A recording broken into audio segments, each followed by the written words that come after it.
السلام عليكم ورحمة الله تعالى وبركاته. كنجدد اللقاء معكم دائما على قناة ساسنيت. اليوم غنحضر معكم القرص او القريصات لهشاج ومفشفشين واختصاصيين، ان شاء الله ينالوا اعجابكم. طريقة جد مبسطة وسهلة بدون ما يمس يديك العجين. من اليوم والله ما تعكسي عليهم، مزيانين بالنسبة للفطور. نحضروهم بكل سهولة لوليداتنا، ان شاء الله تجربوهم ويعجبكم. طريقة راه جد سهلة وكيشجعوكم باش تنوضوا وتوجدوهم بكل فرح ان شاء الله. بسم الله وعلى بركه الله. نمروا المقادير وطريقه التحضير.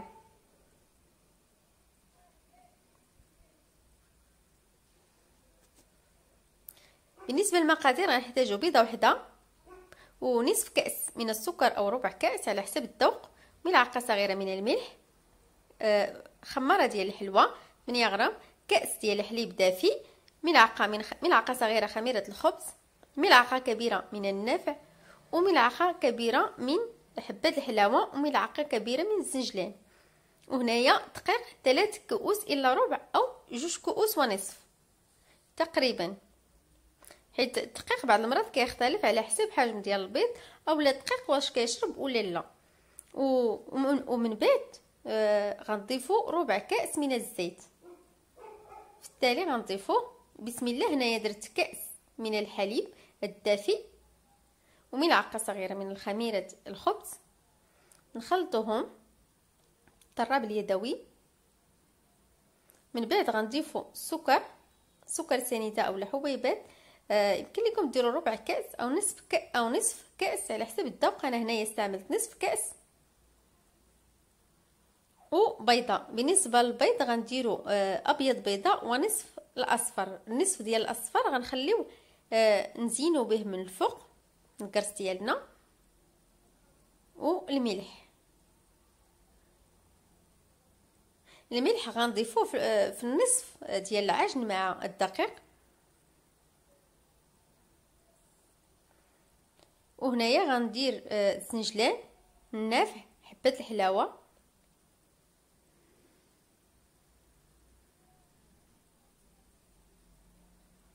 وبالنسبه للخماره ديال الحلوى 8 غرام غنخلطوها مع الدقيق. يمكن لكم دوزوها في الغربال باش ما تكونش حبيبات. صافي كنخلطوها مع الدقيق. ومن بعد كنضيفوا قياس ملعقه كبيره مع الخليط.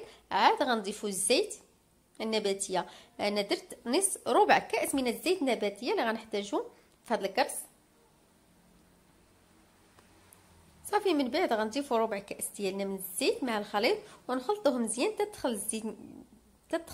تتخلط الزيت مزيان مع الخليط ديال القرص، مع الخليط ديالنا مزيان بالطراب اليدوي.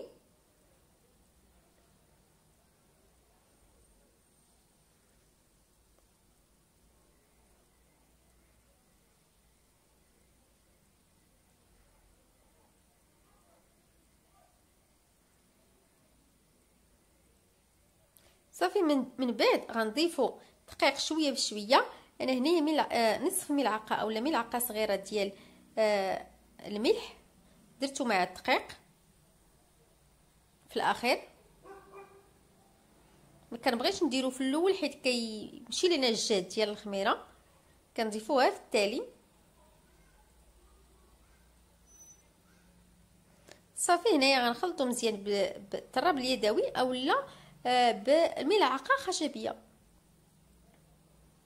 طريقه سهله جدا وما كياخذش منا اي جهد، يعني كيتوجدوا في وقت سريع.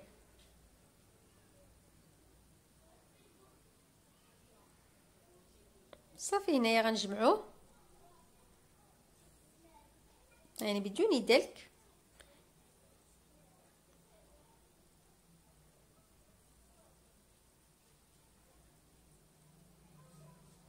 من بعد غناخدو المول اللي غنديرو فيه الكرس ديالنا، غندهنوه بالزبده ونرشوه في الدقيق. نرشو شويه بالدقيق. من بعد نزولو الفائض اولا نسوسوها، نحيدو من هذاك الزياده ديال الدقيق.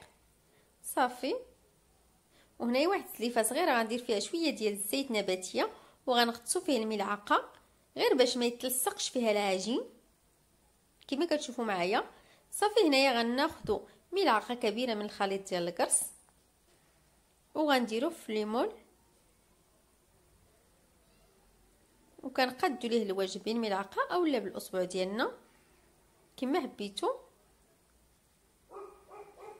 دائما غنغطسوا في الزيت النباتيه الملعقه ديالنا وكناخذوا ملعقه كبيره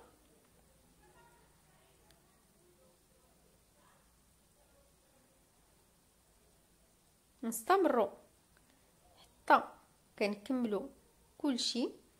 نعمروا المول ديالنا تقريبا هذا القياس اللي درنا كيخرج لنا 12 وحده، يعني هذا المول اللي درت فيه 12 وحده، يعني القياس اللي درت بالنسبه للعجين راه كافيني.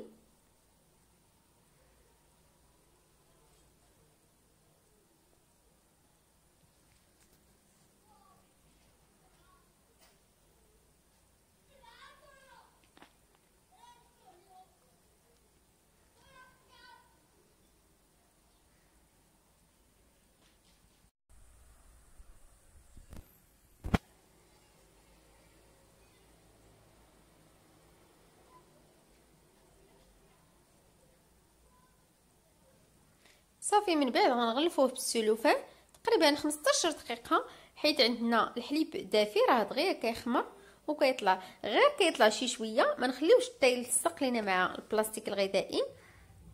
كنقادوا ليه الوجه قبل بالملعقه اولا بالاصبع كما قلت لكم. صافي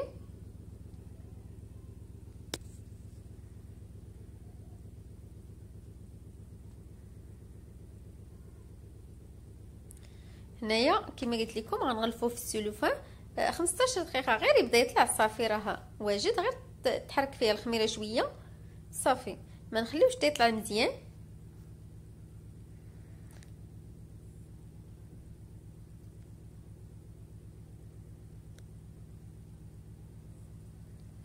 صافي هنايا من بعد ما ارتاح بان لكم كما كيبان لكم راه طلع شي شويه تعمروا بحال قرب يعمر ولا عمرو نيت كما كتشاهدوا معايا في الصور، يعني كلشي واضح في الفيديو. هنايا غناخذ نصف اصفر البيض اللي خليناه غندهنوا به الوجه ديال الكرز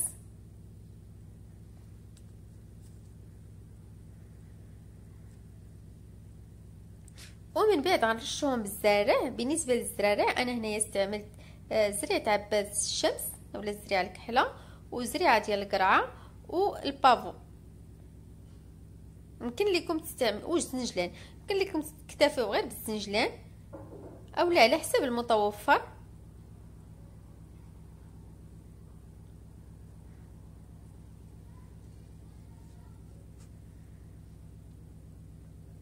هنايا عندي زريعه عباد الشمس غنزينو بها.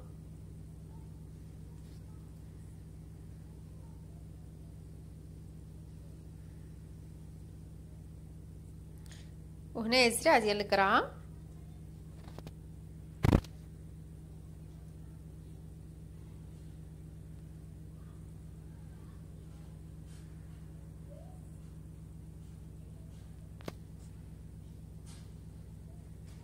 صافي. هنا عندي البافو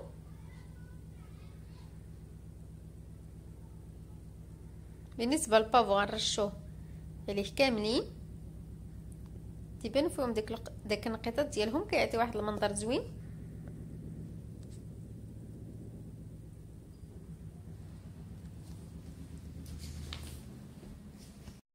وهنايا غنرشو بالسنجلان، غنرشوهم كاملين شويه ديال السنجلان. وبالنسبه لي فيهم البافو غنديروا شويه السنجلان زياده غنكثروا فيها شي شويه. وبالنسبه لدرجه الحراره فاش غيطيبوا كما كطيبوا الكيك العادي ديالكم، يعني درجه الحراره خاصها تكون مهيله. بالنسبه للفران ديال الضو غنديروا 180 درجه، وبالنسبه للفران ديال الغاز كما كطيبوا الكيك العادي يعني النار تكون مهيله. هنايا من بعد ما خرجتهم من الفران يعني كنشعلوا عليهم من الاسفل فقط حتى كيتحمروا كيطلعوا مزيان. عاد كنشعلوا شويه 5 دقائق من الفوق غير باش يتحمروا صافي. وهنايا راه كيتزولوا بكل سهوله كما كتشوفوا معايا، راه تنفخوا مزيان والمنظر ديالهم جميل. كنتمنى تتبعوا معايا جميع مراحل التحضير ديال هذا القرص ان شاء الله ويعجبكم. المنظر ديالو جميل وطريقه التحضير جد سهله.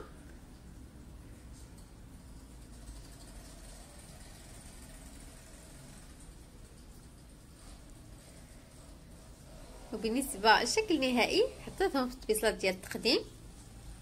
المنظر ديالهم زوين بزاف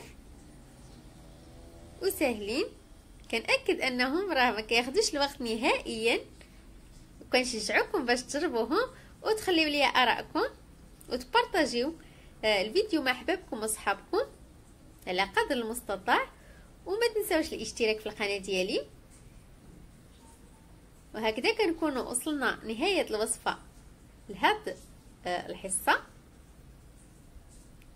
استودعكم الله الى وصفه اخرى ان شاء الله.